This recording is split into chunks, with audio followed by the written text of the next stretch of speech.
Hi, my name is Harjeet Singh, and I'll be your host with Crossroads with Culture. Today I'm my friend Alex, and Alex is curious about the drum called the Dhol. We'll be covering the 5 W's and basically how. My first W is what? What is this? That's a good question. This is called the Dhol. The Dhol is the drum that is pretty famous in India, all around India, not just specific parts. It's kind of like, not even just India, I think it's worldwide. Like wherever Punjabi people are, that this drum kind of follows them. Yeah.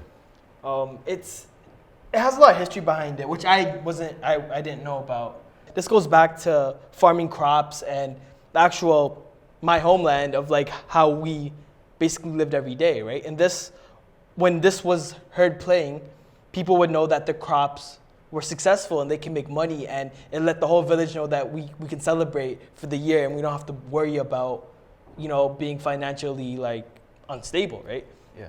So when they heard this, it was like a little like sign of like, okay, we can breathe. We don't have to worry about finding other ways to make money, which I didn't know about, right? And many different cultures play this instrument. This is not just one type of culture plays the instrument. A lot of people are really interested in this type of drumming, which I didn't know either, right? Yeah, it's a pretty cool drum. And it's also made out of this is wood, a special wood from India, and this one side. Yeah. I'm gonna pick it up. This one side is goat skin. It's stretched goat skin, as you can feel it, right? And then this is just a special type of plastic made in India.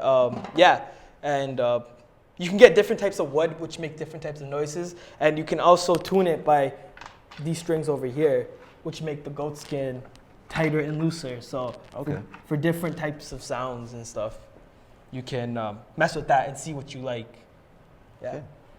So you were mentioning that historically it was used to celebrate, like The crops. Like crops. Yeah. So why is it played in current times? That's a really good question. Now it's not. Even back home, it's technology and all that stuff evolved. It's not the same thing. But now people play this because back then it was this type of celebration. When you would hear this, it was a celebration. People would start dancing. People would start partying or whatever. Now they play this at weddings, and you have Bhangra competitions. As the competitions are still, you're celebrating the folk Punjabi music, and this is the main key ingredient to that whole recipe, right? And now they play it. It's for the same kind of celebration, but not for crops anymore. It's kind of, I guess, life, because the ideology is still the same, right? They're celebrating that we're stress-free and we don't have to worry about it. And when you hear this and you're at a party, it's kind of the same thing. You're stress-free, you don't have to worry about your current, daily life. You just worry about having a good time. Yeah. So that's why now they play this instrument. Okay. And let's say I wanted to learn how to play this, right? Yeah. Like, are there places where I would go to take classes, or is it easy to learn? So I'm gonna tell you about my experience of how I learned it and how anyone that wants to learn how to play and how they can learn it. I actually taught myself how to play this, believe it or not. I used YouTube and the internet and just forums, I guess. Anyone can basically, I'm sure you can find places in Toronto that have professionals, and I'm not a professional, by the way. This is kind of like, my hobby kind of thing. Yeah. But professional that will teach you from the ground up and how to be really good at it. Or if you're just like me and don't really want to get into that type of level, just kind of learn how to play it, you can YouTube it, and it's not hard. And there's also no notes for this drum. It's just, this is number 1, and then the other side is number 2. And the certain type of beats are different numbers. So on one you would hit both sides as it's a 10-beat rhythm, and then you'd hit both sides at 1, 6, and 7, and you could just kind of learn from that. I'm gonna play the main common beat, and then I might mess up, by the way, so I'm sorry because I haven't played for a while, but this is good, the main beat that I'm gonna play, and then I might change it up after. So, and by the way, it's really loud, so be prepared. All right, I'm good. I'll be okay.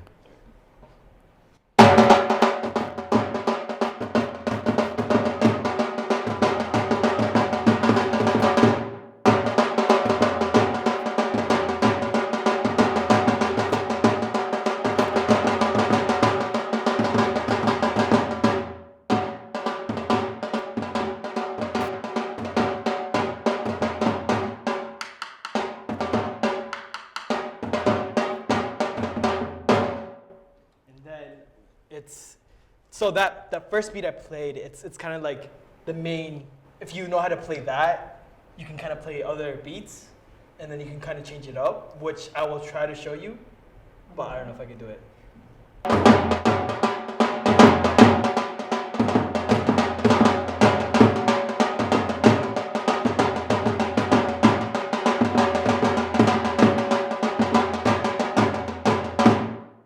Wow, that sounds really complicated. It is, but I mean, once you practice and you kind of get the hang of it, it's kind of like easier. But yeah, it is a little challenging to get into. But I mean, if you're dedicated, you can probably do it. So Interesting. So have you, like, do you, obviously you're good at it. Have you been in any groups, competitions? yeah, I have, but I was a lot better than I am right now because I Really? was.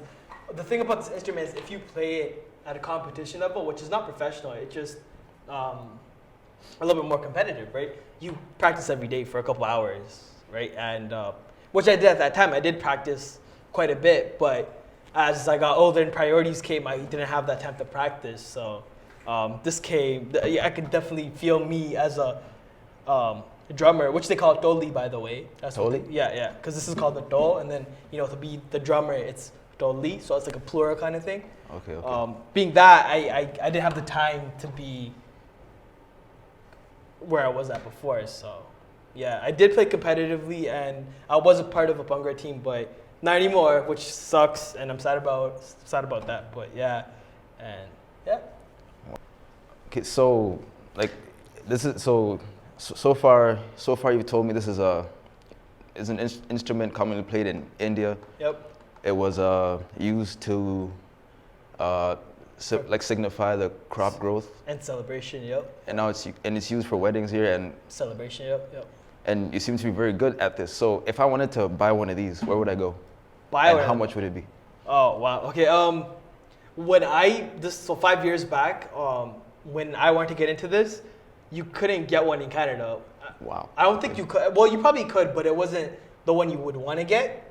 So the perfect timing, because I ended up going to India that time with my parents, and I saw one of these. Like this one's from India, and saw one of these, and I didn't know how to play, by the way.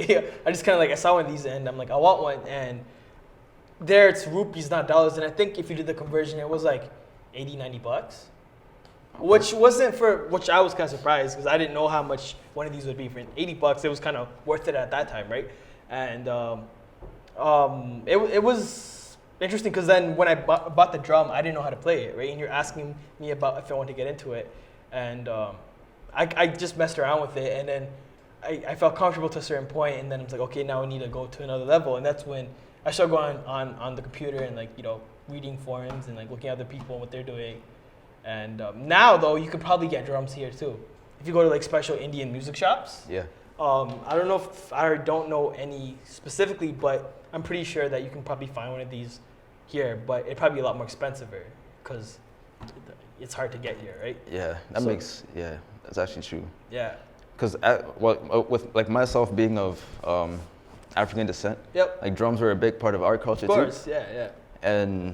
But they didn't seem like ours. We usually just use our hands. Yeah, whatever. yeah, It's usually yeah. just like random. There's no No, really. yeah, There's yeah. no 1, 2 or notes like that. Well, So I think- this was like that too, right? It was Oh, when okay. this started off, there wasn't really no like the rhythm to it. It was just kind of like a guy going crazy on a drum, and then as the culture supported it, it kind of got more detailed, and people added to like the way it's being played, right? Yeah. So the similarity is there, and you are right. There's tons of drums, not even just from both our cultures, but I think around the world that start off in similar ways and end up like this or whatever, right?